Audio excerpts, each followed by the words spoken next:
Alrighty, folks, we are live. We have a very special guest in the green room behind us here. His name is RH Max. I've had the pleasure of going on his channel a couple times in the past, and now I will have the pleasure of interviewing and talking to him. This time around, he is the author of a new best-selling book called Flat Earth: Do Women Have a Place? So, all right, welcome to the stream. How's it going, man? It's not what the publisher told me it's going to be called. Okay, I disavow. Yes, I'm here though. My name is RH Max, so there you go. You got that one correct. Hold on, I got to double check my schedule here. Are you trying to say Disavow. that you are not the author of Flat Earth? Do women have a place in it? It's complicated, but I'm going to go with not in the first minute of the stream. Maybe we'll get into it. Get to warm me up. You got to take me out to dinner first, okay? Okay, my bad. I think that's probably a guess from next week. Anyways, forget all that. RH Max, how you doing? Doing good, man. Doing good. Yeah, it's exciting times in the ecosystem. Pulsechain could launch at any moment, or it could not at all. So there's that. It's a lot of excitement. People are not so sad. It's not the bear market blues anymore. So that's cool. Yeah, absolutely. That's true. There's definitely a lot more excitement in the space for sure. And since we kind of, touched on this issue already, let's delve into that further. I mentioned in the green room beforehand that, if you're kind of looking at Pulsechain Hex Twitter, it seems like, we're either coming out tomorrow or it's three to 6 months from now. I'm hearing plenty of contradictory things. What's your take on all this? Yeah, so I'll preface this with I'm a validator or trying to be one. I'm like doing AMAs and working through some of the stuff as the devs are making updates and things to the code. So I can tell you firsthand that there are there's some things to fix. There's some testnet stuff. It's all part of the experience, though. I mean, there are bugs to fix because we wanted to get a testnet. That's the whole purpose. It's not supposed to be polished. Anyone complaining that it's not like there's too many bugs or it's not perfect, I don't think they are quite familiar with the dev cycle and how this stuff works. But testnet is to put stuff out there, have an MVP. We know it's going to have bugs, test all the stuff. So from what I've seen so far, it is not ready to go. And if you go in the Pulse Dev Telegram, there's even a pinned post, and our friend Somi also posted it recently that I retweeted, which was a list of things that either issues or problems or nothing critical, nothing like that, or features missing. So we need some more time, obviously. Like I said before testnet came out, I'd say we at least need a month or two just as someone with a dev type background. We need a month or two, let other projects test their stuff, release for our Pulsechain devs themselves to test the code and let people find out all the bugs and let them fix it. So I would be very hard pressed to say it's going to launch this week or next week. As I was talking in the green room, maybe there's something to do with April 12th, maybe depending on what Richard wants to do. If that's some kind of date that he wants to, it's so hard to say, like we don't know all the information. So if he has some kind of plans around Shanghai, that could play into it as well. But I would say, I don't think we're launching before April 12th. And it's more likely that it's definitely not going to be this week, in my opinion. April or mid-May. Mid-May could be still in play here. Yeah, and I'm wondering if Richard's kind of taking to any account, like the traditional sell and may go way in the traditional finance world, if that's kind of playing into taking a consideration, if he's considering that. I saw a dev on, I think it was a show with KG, who was trying to make it very, very clear that RH is not timing the market. I get a feeling that the internal dev team is kind of frustrated by that narrative of Richard kind of trying to time the market. So who knows? We'll see. What we have seen as of late, and I'm sure you've seen this, but just to kind of share your thoughts. So Richard recently sent out a tweet on the account that I'm not blocked on, saying team doing projection today is looking at increasing the base reward factor by 1,000x for being a Pulsechain validator. How do you feel about that recent piece of news? Yeah, so that when I saw that, I thought, hey, another piece of evidence saying that if Richard's still asking for feedback on numbers, how are we going to launch anytime, right? Like those are things that once you get feedback, it takes some time for the devs to test it, go run the numbers and see if it makes sense. And then after careful deliberation, those are the final stuff, because You're not going to be changing that type of stuff in mainnet. Like, that's way too confusing. People are going to be building websites and stuff around it. So all these parameters need to be finalized by the time we go to mainnet. So that's one part. And then the second part is, it was just the APY and stuff was, I had heard numbers before. It's going to be a fraction of a percent, could be 2%, could be larger. And I went into it, I having played with the Ethereum testnet validators in preparation for Pulsechain to get ready to do stuff on air testnet and mainnet eventually. I had went into it knowing that probably wouldn't be much money in it. I just wanted to kind of do a community service. I'm intellectually curious about this stuff because, I love technology, have a dev background, all those things. So it just kind of plays into, there can only benefit from spending time on this. Like, not a lot of people know about it. I can help the community provide, AMAs, documentation, scripts and stuff that I plan to work on. So it was just, for me, it was not about the money part and making the APY anyways. I really don't care what it was. It was just about, hey, is this opportunity to help the community?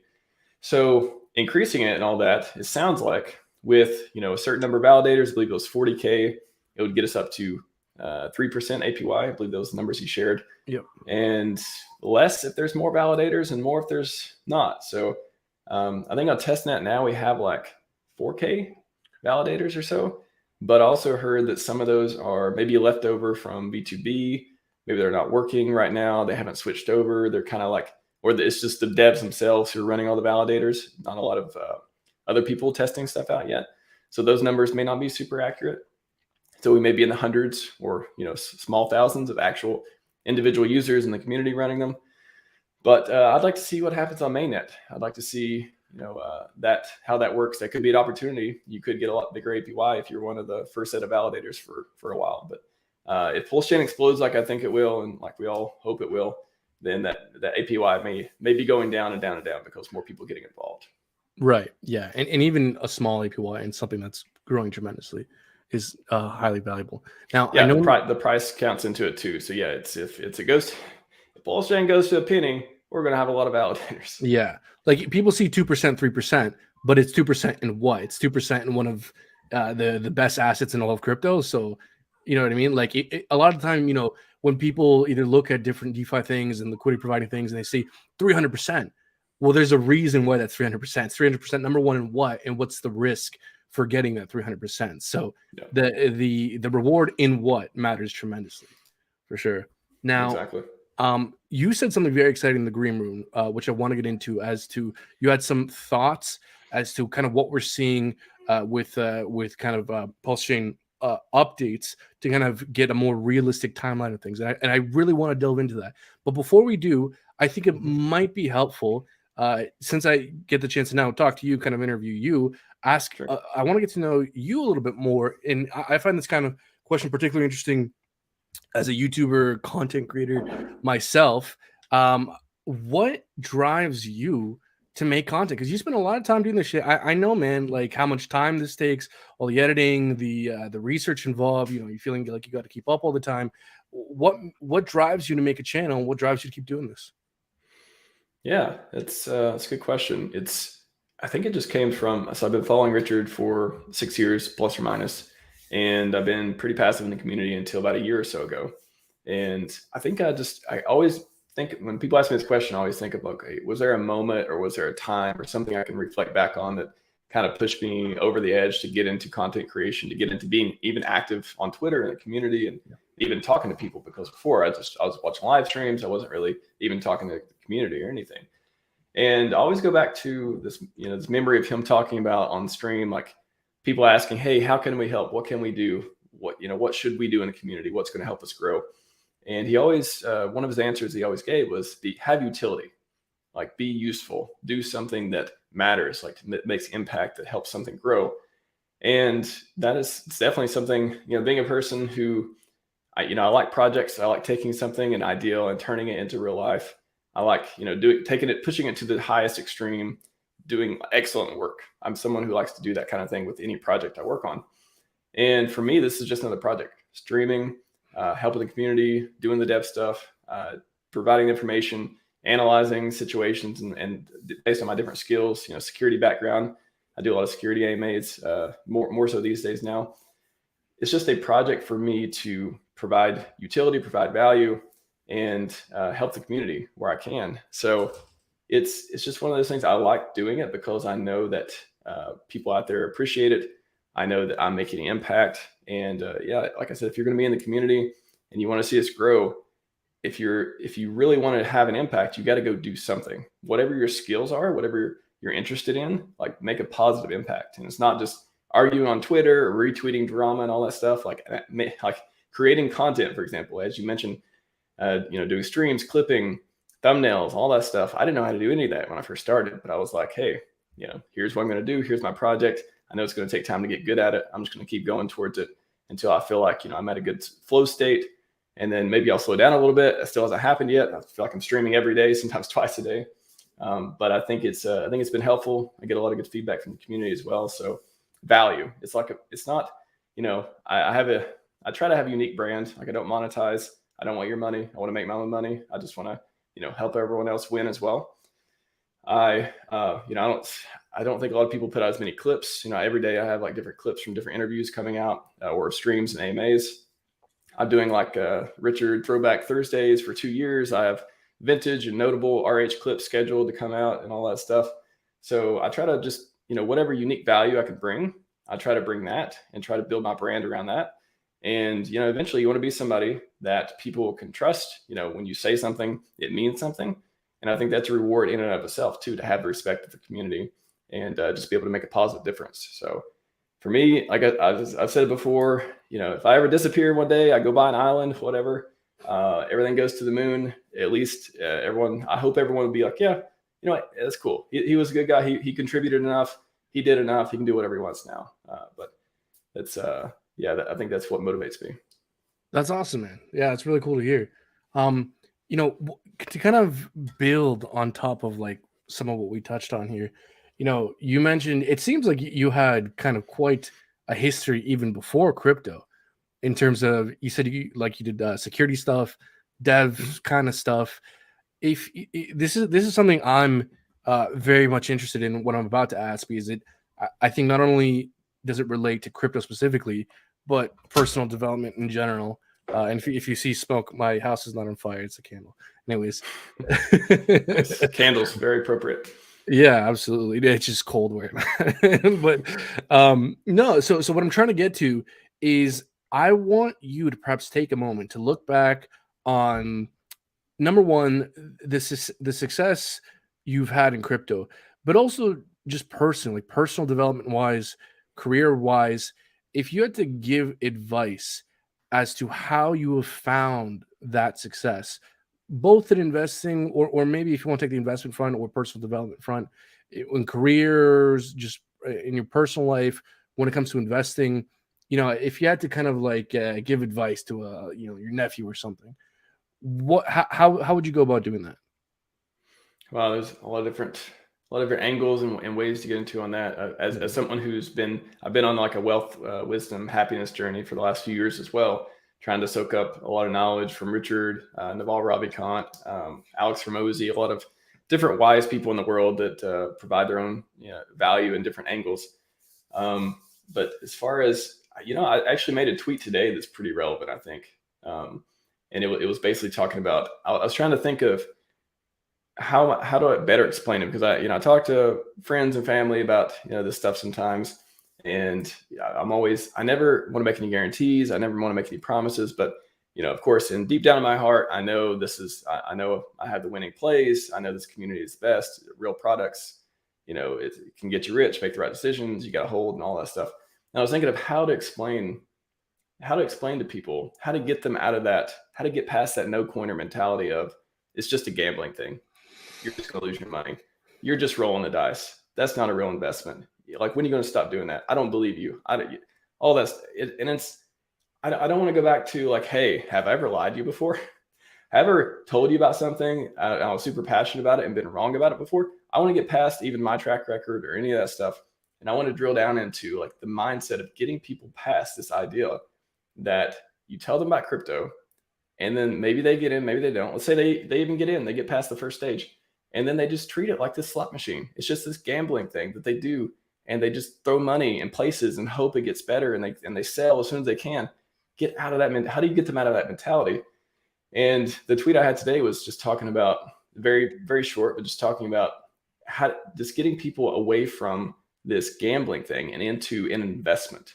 How can they believe that crypto is an investment after they see scam after scam fall down, get sued by SEC and FTX founder arrested and like all that stuff? Like, that's not helping either. But how do we get them, once we are able to tell them about a product that actually works, how do we get them into the mindset of you can make life-changing wealth with this if you do these steps without already being a billionaire yourself? How do you do that? That's been a struggle for me. And I haven't quite, I feel like it always comes back. I talked to Maxim Broadcast about this. You know, we do wealth mindset and Mad Gains mindset and different streams like that. And it really comes down to like you like, in order to tell people this, they need to see you. And I'm not saying, I think people do believe I'm successful in my real life and all this stuff too. So I don't think that's a big problem, but I'm not a billionaire, for example. So they don't look at me, you know, it's like, as soon as you get extremely rich, you're a genius. You're super smart. Everyone wants to listen to you. Everyone wants to get that advice. But when you're not like that picture perfect, when you're still working your job and stuff, everyone thinks, oh, maybe it'll work out, maybe it won't, but I'm not going to spend time doing it. So that's been the big struggle for me, is how do I get past that? And how do we avoid this tragedy of when you do make it sky high, you never have to work again in your life, you're setting up trusts and all this stuff. How do you avoid the tragedy of everyone around you? You need to get new friends or something, because everyone else could be working forever. They already missed out, even though you've been telling them time and time over.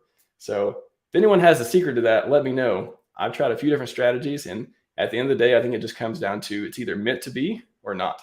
People are either going to get in because that they're meant to, like it's literally like a spiritual manifestation type of thing, or they're not. And you got to be okay with just people not rising with you, and just you rising above them, I guess, in a way. Yeah, there's like an issue. I think a good way of framing it is like, you could lead a horse to water, but you can't make it drink. You could want like, hey, mother, drink, you horse, but the horses want to drink. There's only so much you can do. I think it's a tragedy, because I really want, and again, I've said this before, I want to help people. I want to I want all the boats to rise with it. But how do you get them there? How do you make that water so attractive and so trustworthy, and them to know it tastes so good that they go there and they stay there? How do you do that without, showing them somebody drinking that water and turning into, a dragon or something? I don't know, something amazing happening from it. I was going to say, I think one way, because I feel the same as you do, that we can kind of cope with this issue is I think framing it in this way, that our kind of content, I think, attracts the horses that are willing to drink the water. So even though in our personal lives, we may be having, we may be leading these horses to water and they may not be drinking, which is unfortunate. But in doing the content we do, it's like we're selecting for those horses that are willing to drink the water in the first place, kind of thing, right? And no, man, it is so tough. It's tough because you want your friends, you want your family to get rich with you, right? Like you want the people close to your life to get out the hood with you. I feel the exact same way, right? Like I'm at the point where I have friends who, like, I'll mention crypto and they'll just be like, enough, right? Enough. You've been talking about this stuff for years, but if this works out, if I don't get hacked, I'm sure we're all going to be in similar positions where people are going to be wishing and praying that they would have paid attention. But yeah, it's a hard one for sure, man. It's tough. It's like this. It's crazy, the thing about human nature. People want to buy high and sell low. They never want to do the opposite. They always want to do the wrong thing. And it's this. I explained it before. I think here's one analogy. I think it's this native primitive instinct we have as humans. We want to see someone else drink that water and then see what happens to them before we go drink it. But that is so we don't die or whatever, back in thousands of years ago. Yeah, because and you almost get it too, because you don't want to suffer fools. Like I read a book called The Richest Man in Babylon, and one big takeaway of that book is fantastic book, one of my favorite. Great book. I forget the name of the character, but he had a little bit of money and he gave some, I think it was like someone who made bread to make him shields or something. And then like the old wise rich guy said, haha, you shouldn't have done that. If you go to the guy who makes metal to make metal shields, you don't go to the bread guy, and he ended up losing his money. So there is kind of this innate feeling in everyone to not suffer fools, which is like generally speaking works most of the time, but it also kind of like when you apply a rule that works most of the time, there are those circumstances where it doesn't always work, right? I think perhaps moving forward, trying to select for those people who have a drive to try and reach a higher goal, but don't necessarily have a path or a framework to get there. I think that's kind of the only effective way of deploying your efforts, because if not, you're just, you're trying to push shit up a hill. It's like as hard as you try, it's it's going all around you. It's a losing fight, right? So well, there's two things. The other thing you pointed out too. So one is, I think, it's what I would blame for not being able to be successful in these niche areas like crypto that are unbelievable, never been seen before, all that stuff. So one is the primitive instinct of, I need to see someone else be successful, ultra successful, before I want to take that risk, because primitively, drink or eat the wrong thing, people die, your survival instinct kicks in, blah, blah, blah. So that's one. And then two, what you pointed out is, or what I guess I can follow up on, is the feeling of, there's a mental model around this too. The feeling of losing hurts and is worse, and people avoid it more than the feeling of winning. And I forget what mental model that is, but it's like it's not risk aversion, but basically people would rather not lose than win, then go for the chance of winning. Most people. And, right. And again, filtering them out and stuff like that. This is one way to do it. You're right. It's like the feeling of pain is almost worse than the euphoria of success, right? That's and there's different levels and spectrums to it too. But generally, that's why most people avoid things, risky investments. What they see as risky, at least, is because they don't want to be that fool. Then they enjoy not being that fool more than, oh, what if I win a little bit? And they can't even understand the exponential gains in crypto, so they can't even factor that into their decision as well, or maybe different.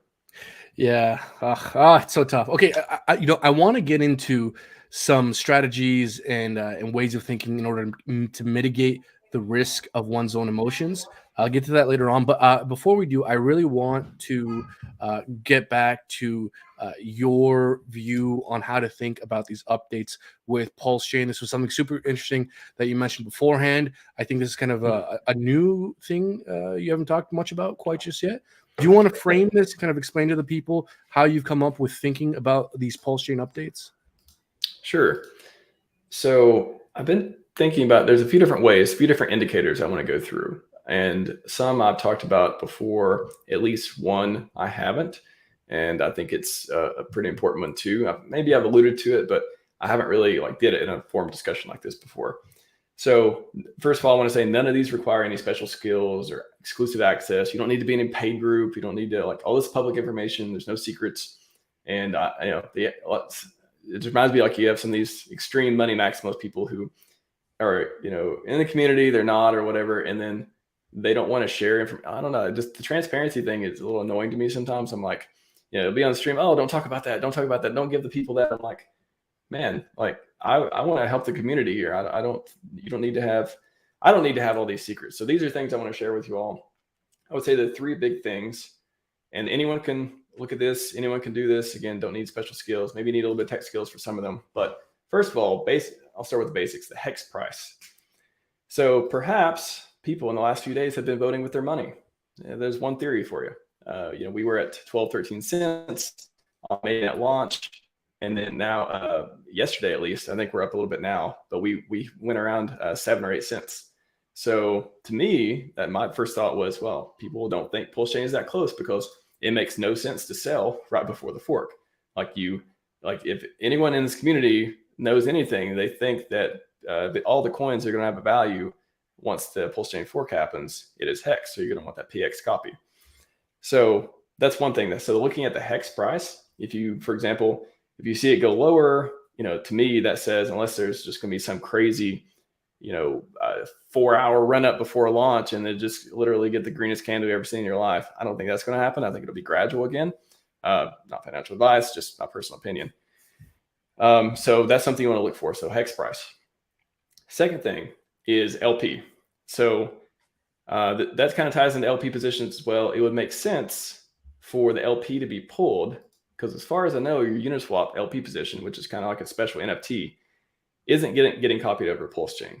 Now, somebody correct me if I'm wrong, but I don't think that's the case. A lot of people have been talking for a while that LP is likely to be pulled. Hex price volatility is going to be crazy at that time because people are going to want their PHEX copies. They're going to want those liquid or staked, of course.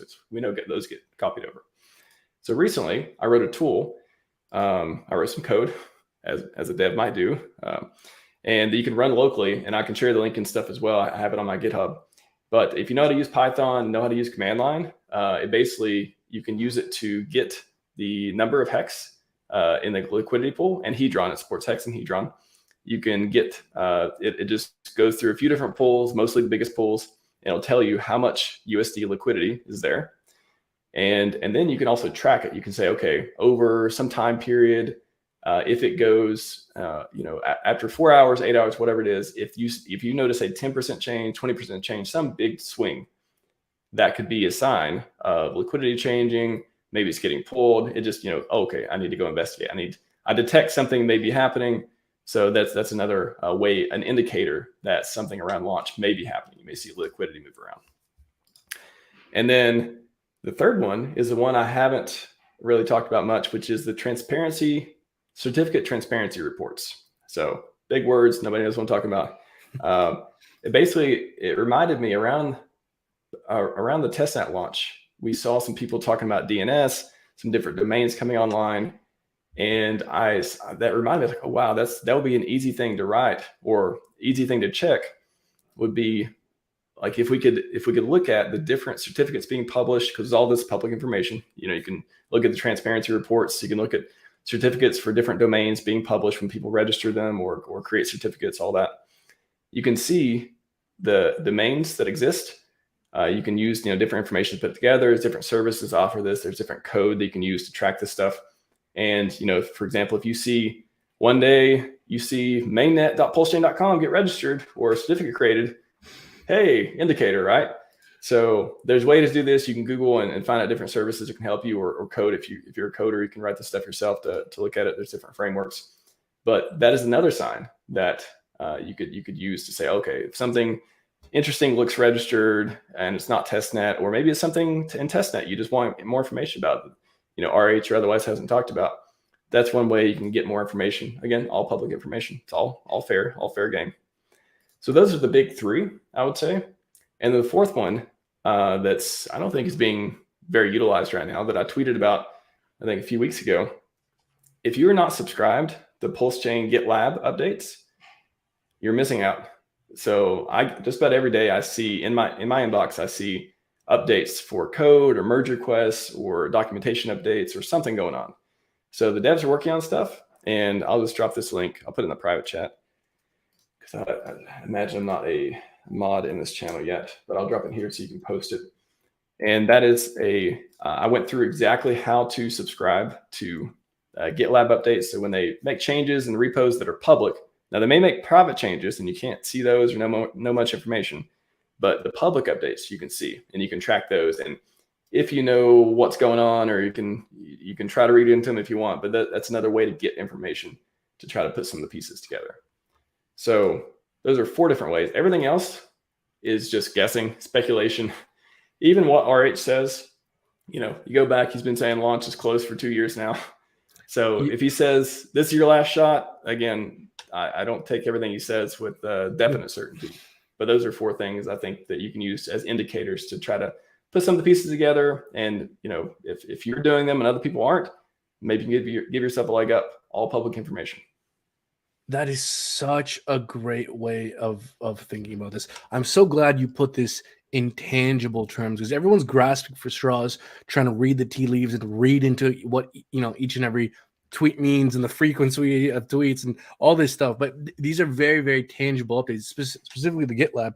Now, as I'm kind of hearing you say all these things, I think one of the things I think we're all asking ourselves is, okay, we're kind of periodically all getting these kind of series of updates to the GitLab, to these tweets, all these things.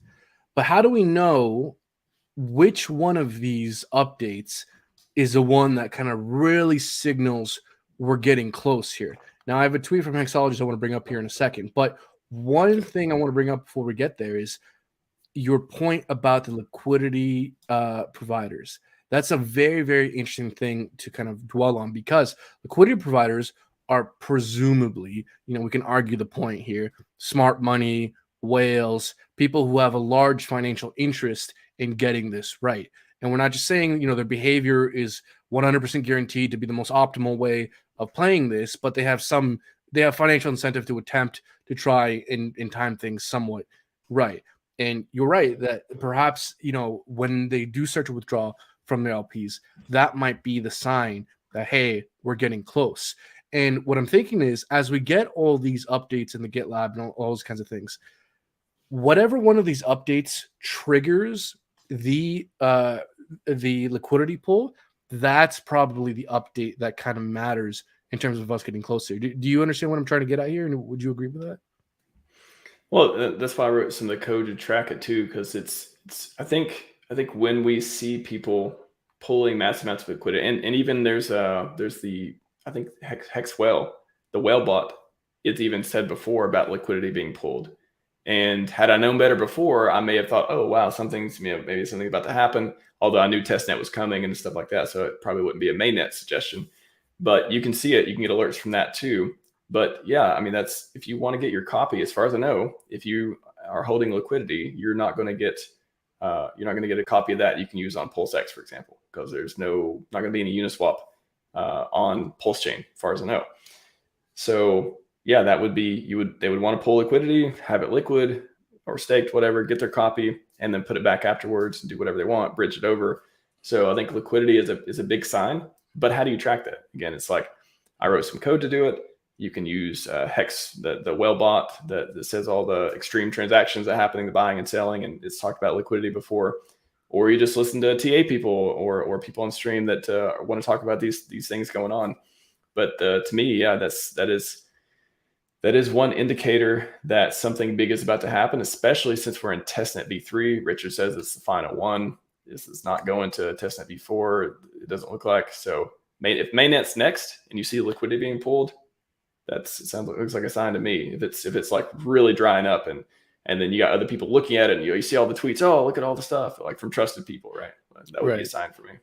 Absolutely. Now, okay, I'm not sure if you saw this tweet, but I want to pull one up from Hexologist. I want to know if this means anything to you or if this is kind of just one of the many updates that we have to look forward to. So Hexologist was tweeting, we're seeing some kind of updates here, but specifically kind of the main takeaway is prepare for stable release. Now, I saw someone kind of Google what this means, or they asked ChatGPT, and basically, here it is. This means this phrase describes the state of. No, that's not. Anyways, it basically means that they're preparing to ship the final version of the code. Yeah, here it is. So, in the context of cryptocurrency software development, preparing a stable release typically means that the development team is finalizing the latest version of their software and making it ready for public release. So does this change the situation at all? I think that's a stretch. I mean, stable release could be, I don't know. I feel like when we're looking at it, you kind of want to read into it. You want to like, oh, stable release means mainnet. So in the dev world, if you were to ask me without, I'm kind of tainted now by seeing the ChatGPT thing, but if you were just to ask me, like, because I haven't seen this before, what preparing for stable release means, I mean, that could be something public. That could just be the next version. That could be another. I mean, what context are they? Like, I would need to look at that URL a little bit further and see which project they're talking about, because, they could be talking about a particular client, a new stable release. They could be merging in something from the outside to a new release version there. Just because they're changing version numbers, that wouldn't give me an indication. I mean, however, I can't rule it out. I mean, if I were going to read the most liberally possible into stable release, I guess you could say that's mainnet, but I wouldn't. I'm not alarmed by that. I would say that it's not that. There's a lot of different ways to interpret that, and I would have to look at the URL before I say for sure whether that's exciting to me or not. I have to look a bit further into it. Yeah. Okay. Yeah. We don't need to delve too long on that. But I assume, based on what just briefly the 10 seconds I looked at it, I'm not super excited about it, but I do want to take a second look.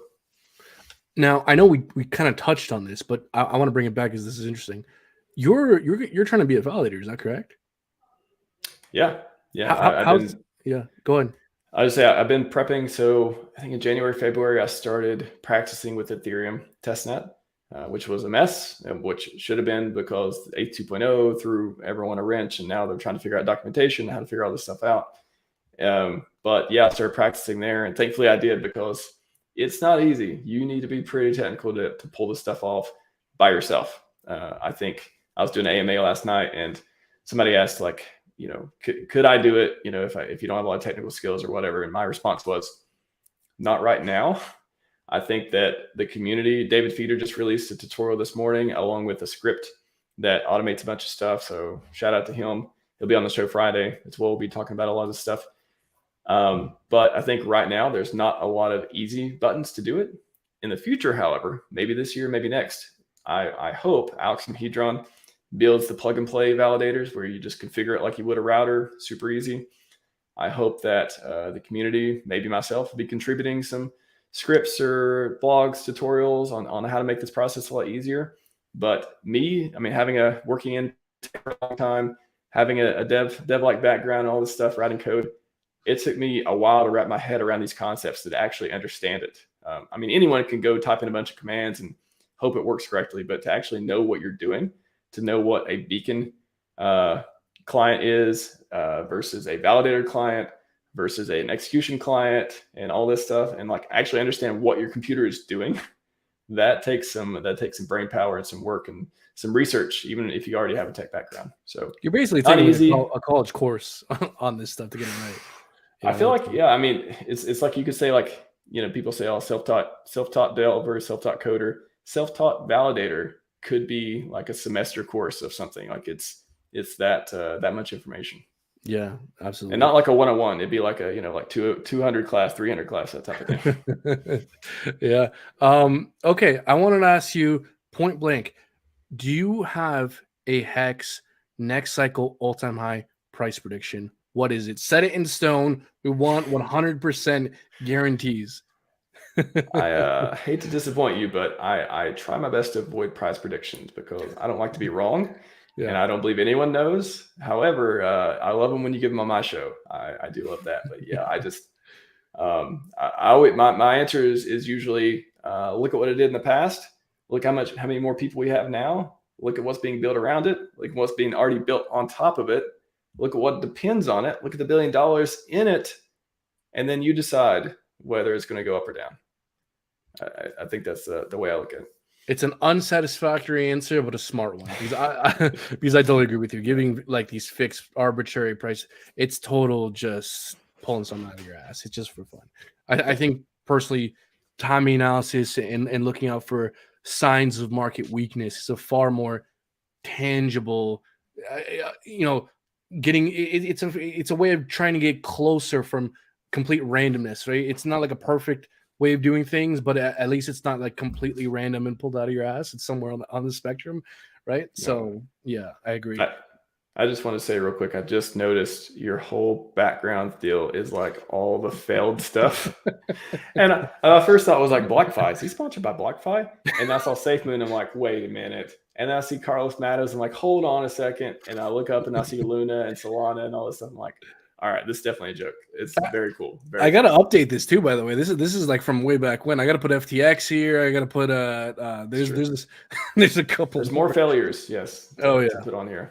Amazing. Yeah, so I'm sure over the years this will be quite a collage we get going here. Yeah. So well, I'm hoping there won't be too many more this year. Hopefully we got it all the way, because in my mind that would be like bottom, right? No more failures is hopefully we bottomed, or no more big failures, because every time we hit a failure, there's like another chance for regulation, another chance for people to sell, another chance. So I'm hoping FTX, BlockFi, whatever, those were the big ones, and we can just go right off in the sunset in our moon bags. But who knows? Yeah. Speaking of these failures, in an attempt to avoid, either being or falling in the same trap as these guys, I wanted to ask you, because I know you like to talk about security a lot. If you had to give a 2-minute elevator pitch to kind of, a novice crypto investor as to what are the best practices in terms of security, crypto security, 2-3 minute elevator pitch, how would you do that? Yeah, easy. I think that I'm not going to talk about hardware wallets because this answer everyone gives, and you should already know. If you're in crypto, you should know about hardware wallets in some shape or form. If you don't, obviously that's like a big part of it, keeping your wallet safe. It's like putting 2FA on your wallet. Think about it like that. They're great. So besides that, use a Mac. If you're running Windows, it's like you're driving down the bad neighborhood and you're like, you're the sketchy neighborhood. And like, oh, all the viruses are like the people that may jump you and all that stuff. They're everywhere. It's crazy going down a bad neighborhood. So if you use Mac, nice neighborhood, nice security guards there. People are walking around with their kids. Everything's good. Nice neighborhood. So Mac, because of the low market share, everyone uses Windows, so they get targeted by all the malware. If you don't want to be targeted by malware, use something that's not Windows, aka Mac. You can use a tablet, you can use whatever else too, but as a desktop or laptop, computer, I recommend Macs just because you avoid so much garbage on the internet just by using Macs alone. There's no EXEs on Macs, so you can't download one and run it. It's amazing. So 1, stop using Windows. 2, I would say another thing that can just really save you money and stop giving you a false sense of security is stop using a VPN at home. So VPNs have been bastardized. It's like a bastardized term these days. Retail, these companies got into them. Hey, we're going to make a lot of money, all this stuff. And they are good for working remote. If you have a job where you need to dial into the office remotely, connect to the corporate network, cool. If you're traveling, you don't want to avoid censorship or whatever, cool. If you want to connect to public Wi-Fi and you're super paranoid, although I think a lot of those attacks are kind of gone away with modern browsers, VPNs, cool. If you use one at home, I don't know why. I don't know any other security person in the world that does that. And unless you want to change your IP address to be something else, which you can just use Tor or use a free proxy. So if you're paying for a at-home security VPN subscription, security guy can't tell you why he would ever do it. And he doesn't know anyone who does. So there's that. So save yourself some money at least and stop giving yourself security. If you change your IP address, use Tor. Easy. And then how to actually keep your computer up to date. And again, change your IP address, more for privacy. In my opinion, nobody gets hacked with IP addresses these days. They get hacked by out-of-date browsers, clicking on EXEs, phishing, all that type of stuff. Maybe, you download a torrent that you don't think is yours and it does all this stuff. So I wouldn't worry about your IP address as much as keeping your browser up to date. Super boring, but the best advice ever, because browsers are, people get you click on a link, they get you download malware either through clicking through a bunch of boxes or exploiting a bug in your browser. So those 3 things are the best advice I can give, other than the hardware wallet. Obviously, use a Mac instead of Windows. Don't waste your money on VPN at home. Only use it if you need censorship resistance, traveling, or actually doing remote work. And keep your browser up to date. Don't worry about your IP address as much. Browser malware is the bigger thing than that. I see. So I think it was like 4 minutes, but I think that was concise. No, that was great. The main takeaway I got from that is that you're sponsored by Apple. That's all I heard. They make great products. It just makes sense for this partnership to happen. Yeah, absolutely. Okay, so I want to take the opportunity to ask a bit of a selfish question here, because I recently, I don't know, a little while ago, made a video talking about how I sold my car in order to do this kind of 10K challenge where I want to DCA 10K into Pulse, kind of show my not like the wall, but I want to talk about it publicly, my price targets, all that kind of stuff. What advice would you give to me? Not financial advice, but could you share your thoughts as to what could be an optimal strategy? Even generalize it. Even we can make it even more general, like pre-bridge, post-bridge. If you were someone in my situation and you had to give not financial advice. You're really framing this well. I think what I could say would be useful here. So your situation is you sold everything and put 10K into Pulse. Is that so? I'll be doing a 10K. So I'm just doing like a 100x challenge, right? Trying to turn 10K into $1 million. I'm gonna not follow anything you say, but this is what I'm trying to do. And if you were in my position, how would you DCA? Would you do it, first day, over the first week, first quarter? Like, how would you deploy 10K, or if you're just trying to do a 100x challenge into Pulsechain? So 10K once Pulsechain launches. Is that correct? Exactly. Yeah. Interesting. Yeah. Would you market buy day one? Would you dollar cost average? Like, what are your thoughts in that regard?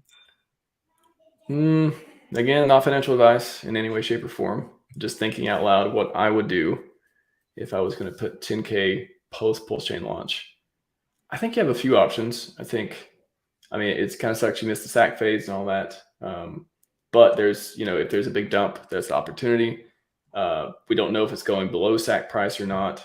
However, historically, a lot of new projects dump. So I would be looking for opportunities, the DC opportunities on the dump, assuming it happens. It may not happen. This time could be different, but based on historical stuff, there could be a dump at some point after launch. So that could be a chance to pick up some Pulse and Pulsex. And then on the Hex side, yeah, because that would be the 3 coins I would be targeting to stock up on. I mean, there's some other good ones in the ecosystem, but on the Hex side, it's hard to say what happens after Pulse launch. I mean, I guess an obvious one you could say that if Hex runs up, people buying it to get their copies on the fork, you could say, okay, afterwards, both hexes should dump, I imagine. Like, I mean, again, that's not me saying it's going to happen, but I could see both hexes dumping after launch just because they were bought up so much before launch. And now you get the copy, and a lot of people are just not going to value the copy. They're just not. No matter how good you tell them Hex is and Pulse Chain, they're just not going to value an airdrop. It's an airdrop. It's just that mental thing of getting it for free. They don't value it. So that's such a human psychology thing. So I would be looking out for, basically DCA opportunities if once and if there is a dump of the blue chips, Hex, Pulse Chain, and Pulsex. That would be the most, I don't know, the most obvious thing that I would think about during that time. And hey, if I have dry powder on the side, I don't think that's the worst idea, at least. But I don't think about it. I think about, when I think about different plans around that, I don't really think about the dump. If I have some extra money, I wouldn't care to put it into it once I see a dump. But at the same time, I'm wondering what the deals are going to be. If there's going to be any deals on the pre-bridge, I probably won't even participate in it. Yep. But I will be looking at it and kind of keep my eye on it. And then I'll be looking for opportunities. How can I make yield? How can I lock myself away from selling? How can I put some aside that maybe I want to get liquid if I see 100x or something happen? And then what deals can I see, or how can I stop myself from selling? Because we don't really have that with Hex. That's one of my favorite features. And the reason I don't use HSIs for everything, I love HSIs, but I don't use them for everything, is because I want to save myself for myself. I don't want to be tempted to get rid of a bag in a moment of weakness. So with Pulse and Pulsex, though, at least natively, you're on your own. Like, there's no native way to lock it up for a time lock type of thing like Hex. So I would be looking for, hopefully, some community projects will launch that'll let you do that type of thing, or at least, maybe if not a time lock, at least let you lock it up so you're earning enough, paying yourself enough, you're not tempted, or it gives you a reason not to be tempted. So that's what I would be looking out for. Interesting. Now, I wanted to ask you a version of a question that Funning Jim asked me, which was, he presented me at the point, us YouTubers, we're always speculating all the time. But if you had to put your money where your mouth is and either choose Pulse Chain, Pulsex, or Hex, an arbitrary buy date and an arbitrary sell date, meaning, like, let's say you had $1,000 and you could either market buy Pulse Chain, market buy Pulsex, market buy Hex. You get to choose when, and you also get to sell it. And you also get to choose the date in which you sell it. What would you do? For example, I answered, I would dollar cost average into Pulse Chain 2 weeks after launch and sell it. I think it was April 2025. I forget, something like that. That's what I said, because my reasoning was, I think Pulse Chain is the easiest to understand. Therefore, retail money will go to Pulse Chain. And then I think, selling sometime 6 months to a year after this Bitcoin halving kind of makes sense. So that's kind of my rationale.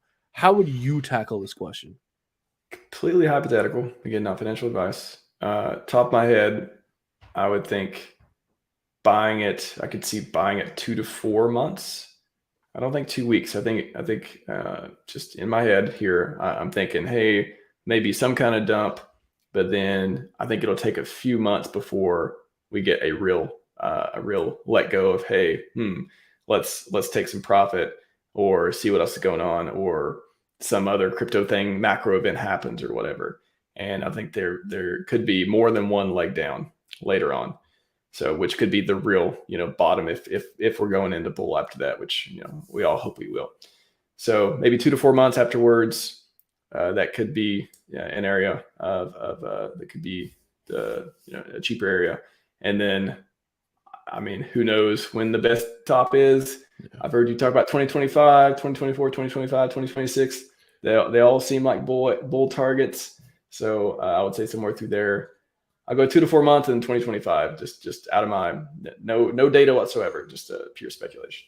I hear you. No, it's so hard to know. It's so wildly speculative. There's arguments for like, a quick rip up. There's arguments for lifting cycles.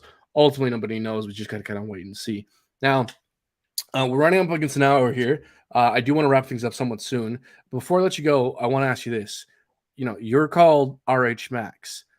With that being said, is there anything in the adjacent Pulsechain community that you find interesting, that you would either personally use, or maybe that you would even personally diversify into? I mean, for example, things like Power City, Time, Liquid Loans, Famous, Fiat. Are there any of these, and maybe others, Mint, whatever? Are there any kind of projects building around the Pulsechain ecosystem that you find either interesting, you would personally use, or even consider personally diversifying into? Yeah, definitely. I mean, the RH Maximus part is his ideals, first of all, and then his products naturally, could become a part of that as well. So I'm not like a blue chip, an RH blue chip maximalist. I definitely like Hedron and Maximus ecosystem and a few other projects that I'll talk about. But just want to frame it like that first. I definitely am interested in other projects that I see providing value. So I have this whole thing of like, how do I determine which projects I'm interested in? And like the first class of products would be if they provide some kind of positive feedback loop to Hex or Pulse or Pulsex, stuff like that. So for example, derivatives and things built around it and all those type of products, Hedron, Max, and all that stuff. Those are perfect for that. And the second type is like utility projects. So things like maybe, liquid loans that allow you to open up new features where you can lock it up, take loans, stablecoin stuff, provide real features that people want to use and that we need in the ecosystem. Power City, you can put in there. They started doing the Pulsex, lockup and borrowing and stablecoin type stuff as well. And then everything else is kind of like either meme coins or unknown, like, Xerox Coast are building a fiat on-ramp. Everyone's bullish about that. We definitely need more information. Hopefully that works out. Their weight product, we don't know what it's going to be used for, but there's like some, that could, what if it ties into fiat on-ramps? I have no idea. But like, what if they tie it into that? What if they somehow make it have a use case after Pulsechain launch? Because right now you can claim it up until it, and then, what happens afterwards? Hopefully it's just not this like temporary meme coin type of thing. I hope not. A lot of people think that. I think they said it might be used to reduce the fees from when onboarding, offboarding, and everything. Okay, yeah, that would be. So I hope so. I hope everyone who believes in that project and all that. Hopefully it has a use case. But those are that type of categories where I'm like, okay, positive feedback loop, true utility, obvious utility. Gives more than it takes away. For splitting buying pressure and all that stuff. And third category is like either meme coins or unknown, wait and see, or just like a moonshot. Like, hey, this could bring a lot of people in for onboarding, but we really don't know yet. So That's how I determine which ones I like. And then, I mentioned a few of the products that I like in that as well that would fit in those categories, right? So that's how I look at it. I know everyone's got their own thing, and there's a lot of DJing, gambling, and a lot of I bought the coin, I got the airdrop, so it's good because maybe I can like step on everyone one day, all that stuff. I don't really subscribe to that. So I'm just that's how I kind of rate my projects and which ones I like. Right on. Perfect. Okay. Final question here. So, oh my God, it was on the tip of my tongue. It's gone. No, what was I going to say here? Is there anything we haven't touched upon yet that you think is worth mentioning here? I mean, we're all excited about, Pulsechain, coming here, all this news. I don't want you to give advice, but if you had to give some wisdom as to how to think about this upcoming, testnet finishing up, mainnet launching, is there any wisdom you could share to the people in regards to this upcoming mainnet? I think everyone just needs to decide what they're here for. That's something that is very important to me. I pride myself on being mission driven, and I pigeonhole myself into RH Maximus because I don't want to look outside the ecosystem. I know this is the best one. It's did a lot for me and my family so far. Got a long way to go. And I think it really gives people a fair shot at crypto and DeFi, something that's missing out there as we see everything fall around us. So I think being mission driven, and I like the way Maxim says it, is like, don't lie to yourself. Like, if whatever you're doing, whatever kind of hopium you're in, try to be grounded in some kind of reality and know that your actions, you put out positivity, you put out negative stuff, you do the drama on Twitter, you're going to get negative back. I believe you get out what you put in.